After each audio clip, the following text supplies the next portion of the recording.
Pred nedavnim so znanstveniki prvič zabeležili izvor gravitacijskih valov in ker smo infodromovci radovedni, je naš otroški poročevalec Miha, ki je na tekmovanju o astronomiji prejel zlato Dominkovo priznanje, za vas poiskal informacije pri astrofizičarki, ki je sodelovala pri tem pomembnem odkritju. Živjo, jaz sem Miha in zelo me zanima astronomija. Vesolje ponuja še veliko ugank, rešuje jih tudi astrofizičarka Andreja Gomboc.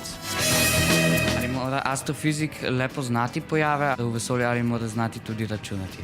Mora znati tudi računati in to je veliko. Letošnjo Nobelovo nagrado za fiziko so dobili znanstveniki, ki so dokazali obstoj gravitacijskih valov. Kako čim bolj preprosto razložiti, kaj so gravitacijski valovi?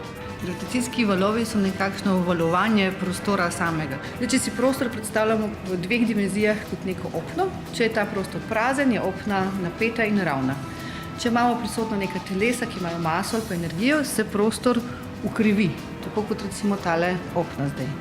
Če imamo zraven še eno drugo telo, naprimer, da je to neka zvezda ali pa ostanek zvezde, se ti dve telesi zdaj gibljata okrog skupnega težišča, krožita in ob tem ustvarjata gravitacijske valove, ki se širijo potem s svetlobno hitrostjo v vesolje. Zakaj je ta dokaz tako pomemben?